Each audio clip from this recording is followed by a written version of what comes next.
ભાભી, આજ પરીને એની ફઈ અહીંયા મૂકવા આવવાની છે ને? હા, આવવાની તો છે. હમણાં આવશે જ તે કા? આવી ગયા જો ને. તમે આવ્યા તો ખરા, પણ પરીને અહીંયા ફાવશે ખરું? મેં એનું ઘડતર જ એવું કર્યું છે ને, એને ગમે ત્યાં ફાવી જાય. 1 વર્ષની હતી ને ત્યારથી મેં મોટી કરી છે. હવે મને એમ થયું કે હવે હું એના મામાના ઘરે મૂકી આવું. તમને કોઈ ફરિયાદ નહીં રહી. ફરિયાદ કરશે તો સાંભળશે કોણ અહીંયા? હે, શું કીધું? કાંઈ નહીં બેન. એનો કહેવાનો મતલબ એમ છે કે તમે છે ને ચિંતા ન કરતા, અમે સાચવી લેશું. આમ જોવો, પરી એમ કહેશે ને કે મારે જાવું ફઈના ઘરે, એટલે અમે તરત મૂકી જઈશું. તમે ચિંતા ન કરતા હો ને? એ તો બધી તમારી મરજી, પણ એનું ભણતર ન બગડે ને એનું ધ્યાન રાખજો. ભણતરની ક્યાં કરો છો? એની જિંદગી ન બગાડી નાખું ને તો મને કહેજો. હાલો ભાભી, ત્યારે રસોઈ કરી નાખી. હવે તો આપણને ભાણે જ જમાડવાનું પૂન રોજ મળવાનું છે. સાચી વાત છે. ઈ પૂન પણ ક્યાં બધાના નસીબમાં હોય છે. હા, તમે બેસો, અમે રસોઈ કરી નાખીએ.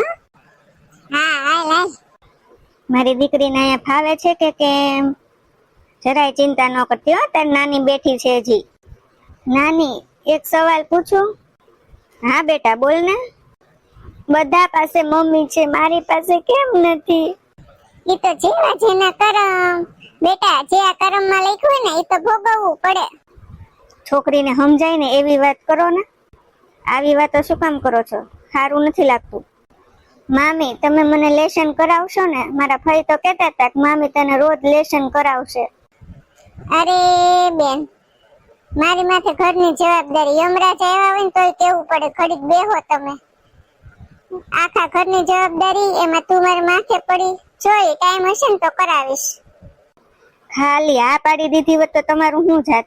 છોકરું છે, એને છે ને ફોહલાવાનું હોય. જોવો, આ ફોહલાતા બોલાવતા મને ન આવડે હો. એ બધું એને ફઈને આવડે. અહીંયા તો છે ને સાચું કહેવાનું. કાંઈ વાંધો નહીં મામી, હું મારી હાથે લેશન કરી લઈશ. જોયું બા, એમ તો હોશિયાર છે. પરી બેટા, ઘરમાં ટકવું હોય ને તો જાતે બધું કરતા શીખી જાજો હો. હો બેટા, હજી આવી એને 1 દી નથી થયો, ત્યાં તો તમે એની વાહે પડી ગયા છો. બસ હો, મને કઈ સલાહ દેવાની જરૂર નથી. ઘરમાં મોટી છું એટલે બધી જવાબદારી મારી આવે. કોઈ દી નાની વહુને 2 શબ્દ કીધા ખબર છે કે હામે હામું કહી દેશે એટલે. પરી બેટા, જા તો અંદર જાઓ. બા, એની ફઈએ કઈ ખવડાવ્યું પીવડાવ્યું નથી લાગતું. બહુ દુબળી પડી ગઈ કા? હવે શું કરવું? કેમ આમ છાની માની બેઠી છો? આ આપણી પરી આવી ને, ઈ 2 વહુને ગમ્યું નથી હો. ઈ 2ને કેમ સમજાવું કે દીકરી તો ભાગ્યશાળી છે. આ પરીને સાચવવા માટે આપણે 2 જ કાફી છીએ. તમે વિચાર કરો ને, આપણે 2 જીવીએ છીએ ત્યાં સુધી, પછી આપણી પરીનું શું? અરે એટલું બધું ન વિચાર. આમે દીકરીઓ છે ને એનું ભાગ્ય લખાવીને જ આવે છે. આપણી દીકરી કેવી કમ નસીબ કા? દીકરીનો જન્મ આપ્યો પણ એનું મોઢું જોવાય ન રોકાણી. તું વિચાર કર, ભગવાને આપણી દીકરી લઈ લીધી પણ એની દીકરી આપણને આપી પાછી. આપણે આવડી ઉંમરે અનુભવના આધારે જીવવાનું હોય, કોઈ પણ ફરિયાદ વગર. મેં તો ભગવાનને ફરિયાદ કરવાનું જ બંધ કરી દીધું છે, જે દીથી આપણી દીકરીને ભગવાને છીનવી લીધી. તું એક કામ કર, તે જેમ આપણી દીકરીને સાચવી હતી ને એમ આપણી વહુને સાચવી લે. પછી જો તું પરી એક પલકારામાં મોટી થઈ જશે. ગમે એટલું સાચવીએ પણ એનું ઘડતર, એના સંસ્કાર છે ને એ છાપરે ચડીને પોકારે. આખી દુનિયા સ્વાર્થી છે. ક્યારેક ક્યારેક આપણે આપણા માટે સ્વાર્થી થઈ જવાય. તમને પુરુષોને નહીં સમજાય. સ્ત્રીઓ છે ને હંમેશા માટે સાસુમાં નિષ્ફળ જ ગઈ છે. કોણ જાણે આ ભગવાને સાસુ શબ્દમાં કડવાશ જ એવી ભરી છે. તું પણ સાબિત કરી દે, સાસુ પણ એક સ્નેહાળ માં બની શકે છે. એક દાખલો તો બેસાડ તું. હું કોશિશ જરૂર કરીશ, પણ સામેવાળા ઉપર મારી કોશિશની અસર કેટલી થાય ને એ કાંઈ ખબર નહીં. જો આપણે આપણું 100% આપવાનું, અને વાંક કાઢવા વાળા તો સોનાની લગડીમાં પણ ધાતુનો વાંક કાઢે છે. લોકોને ખબર હોય કે સોનાની શું કિંમત છે, છતાં પણ એને ધાતુમાં ખપાવી દે છે. પણ મને છે ને મારી પરીની ચિંતા થાય છે કે એનું શું થશે. એને અહીંયા ફાવી જશે, તું ચિંતા ન કર. જા, મને કામ કરવા દે. ખોટો મગજમાં ભાર લઈને ન ફર. તું અહીંયા શું કરે છે રસોડામાં, ને ઓલી છોકરી બહાર કામ કરે છે? એના એ કામ કરવા બોલાવી છે અને બિચારીને ભણવાનું બાકી છે, લખવાનું બાકી છે, અને તે એને કામે વળગાડી દીધી. તને શરમ આવવી જોવે, શરમ.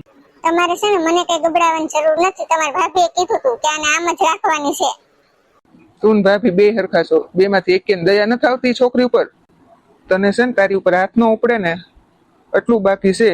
બાકી હવે જો આ છોકરીને કઈ કીધું ને તો તારી ઉપર હાથે ઉપડી જશે. હજી તો શરૂઆત છે, ત્યાં તમે મારી ઉપર હાથ ઉપાડવા મળ્યા. મારે કઈક કરવું જ જોશે હવે.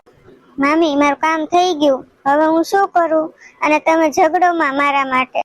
અરે વાહ મીઠુડી, માર ખવડાવતી જાય ને પાછું મીઠું મીઠું બોલતી જાય. સાંભળી લે, મારે તારી કોઈ જવાબદારી નથી લેવી. તારા નાના નાની જાણે, તારી મોટી મામી જાણે, હું કાઈ ન જાણું.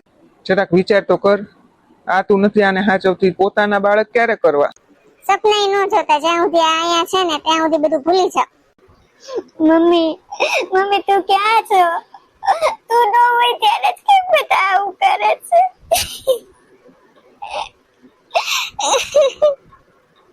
મોટી વહુ, તમે રસોઈ થોડીક તીખી ઓછી કરો ને, પરી નથી ખાઈ એક. યો બોલો, હવે અમારા એ વાંક નીકળવા માંડ્યા. અત્યાર સુધી અમારી રસોઈ સારી થતી હતી. અરે ભાભી, પરીને લીધે તો મને તમારા દેર મારવા દોડ્યા હતા. બા હું શું કહું, તમે છે ને પરીને હોસ્ટેલમાં મૂકી દો, અહીંયા નથી રાખવી. અરે તમે શું વાત કરો છો? એને હોસ્ટેલમાં મૂકશું તો પરિવારની ભાવના કેમ આવશે એના મગજમાં? અને પરિવાર કેવો છે, શું છે, કેમ ખબર પડશે? બા તમે એને સાસરે નહીં મોકલો ને, આ તો પાછો નવો જ એકડો ઘૂંટવાનો છે. તો તમે અહીંયા પરિવારની ભાવના શીખવાડીને શું કરશો? હા સાચી વાત છે. આ પરી આવીને એ પેલા તમારા ફરિયાદના કોઈ કારણ નહોતા, ને હવે દરરોજ ફરિયાદ શરૂ.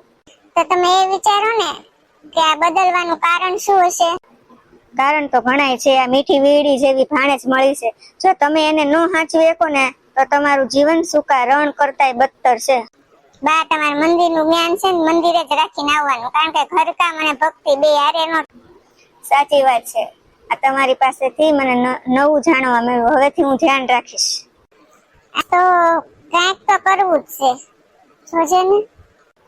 મામી ગરમ પાણી થઈ ગયું, મારે નાવું છે. હા ઓ બેન બા થઈ ગયું હો, નાઈ લો હાલો. આજ તો તને દરજાડું નહીં તો મને કે. ના ના તને કાઈ નથી કીધું, જા તું. હાલ એને ગરમ પાણી કાઢી દઉં, પછી માથે નો નાખું કેજે મને.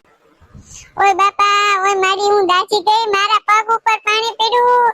હવે મારે શું કરવું? કોઈ બચાવો, કોઈ બચાવો, કોક આવો તો ખરા. શું છું મામી, શું છું મામી? આ તારી હોળીમાં જો હું દાચી ગઈ. લાવ મામી તમને ઠંડુ પાણી રેડી દઉં. લાવ મામી બરફ ઘસી દઉં. અરે ઓય મારી બહુ દાચી ગઈ, બહુ દાચી ગઈ. લાવ બહુ હમણાં કપડા બપડા ઘડી કરી દઉં. હા તમારે બેઠા બેઠા ઓર્ડર જ કરવો છે ને? કેમ તું મમ્મી યાર એમ કરે છો? કાઈ નહીં બટા, હમણાં મોટી બહુ દાજી ગઈ ને બધું ઘરનું કામકાજ એની ઉપર છે ને એટલે થોડો ગુસ્સો આવી ગયો હોય. રેવા દે, કાઈ નથી કેવું એને.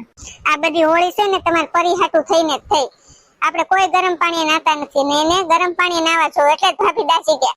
હવે સાની માની બે ને નકર બે લપાટ પડી જાય. તમે બે ઝઘડોમાં એની માટે ગરમ પાણી હું કરી નાખીશ. બસ જાવા દે ને બેટા, વહુ છોકરું છે પણ હું તો સમજદાર છું ને. હું બધા કામ કરી લઈશ પરીના. બસ બા તમને કંટાળો નથી આવતો? આ બે જોગમાં એની વચ્ચે તમે કેમ રહ્યો છો? બે ની વચ્ચે તમે પીલાવો છો બા, હું સમજુ છું. મને એમ હતું કે પરી અહીંયા આવશે તો એની બે મામીઓ છે ને એને માનું સુખ આપશે, પણ મને લાગે છે કે મારી પરીના નસીબમાં માનું સુખ લખ્યું જ નથી. બધા પોતપોતાના કર્મ લઈને ફરે છે ને કર્મ ભોગવે છે. હું પણ સમજુ જ છું બહુ બેટા, અને પરી પણ ધીમે ધીમે કર્મની વાત સમજી જશે. તને કહું છું, તું જીભમાં કડવાશ ભરીને કરમનું ભાથું હું કામ બાંધેશ? તું કોક દિવસ કોકની માં તો બનીશ કે નહીં? વખત આવે ને ત્યારે બધું જોયું જશે. અરે મામી મામી શું થાય છે તમને? શું થાય છે તમને? હું કોને બોલાવું? અરે જલ્દી બાને બોલાય, ઘરેથી કોકને બોલાય. જા હું બોલાઈ આવું મામી, કોકને બોલાઈ આવું ઘરેથી. મામા, એ મામા અહીં આવો ને, મામીને કાંઈક થાય છે. શું થયું બેટા? મામા મામીને જો ને કાંઈક થાય છે. શું થયું તને? આ તમારી હૈયા હોળીમાં જો ને મને કઈક થાય છે, કઈ ખબર નથી પડતી હું થાય છે. ઉલટી રૂપકાના ટ્રેન બધું. હારું હાલ ઘરમાં તો હાલ. શું થયું વહુને? ડોક્ટર તો બોલાય. હા બા ડોક્ટર આવે જ છે. કોણ બીમાર છે? આ મારી વાઈફ ખુરશીએ બેઠી નહીં. શું થાય છે બેન? સાહેબ હમણાં કામકાજ વધી ગયું ને એટલે ચક્કર ને એવું આવ્યું જોવો ને. ઉલટી ઉપકાન ચક્કર ને એવું આવે છે સાહેબ. કોઈ જાતની ગભરાવાની વાત નથી. તમે છે ને દાદીમાં બનવાના છો, તમે મમ્મી બનવાના છો. સારા સમાચાર છે. અને તમારી ઢીંગલી છે ને એ મોટી બેન બનવાની છે. આ તમારી ભાણેજના પગલા તમારે બહુ સારા સાબિત થયા છે. પેંડા વેચવાની તૈયારી રાખજો તમે હવે બેન. જો નાની વહુ, તમારે હવે છે ને તમારું ધ્યાન રાખવાનું છે. તું માં બનવાની છો. ડોક્ટર સાહેબ, મારે 2 વહુઓ છે અને બંને વહુઓ મારી ભાણેજનું બહુ ધ્યાન રાખે છે.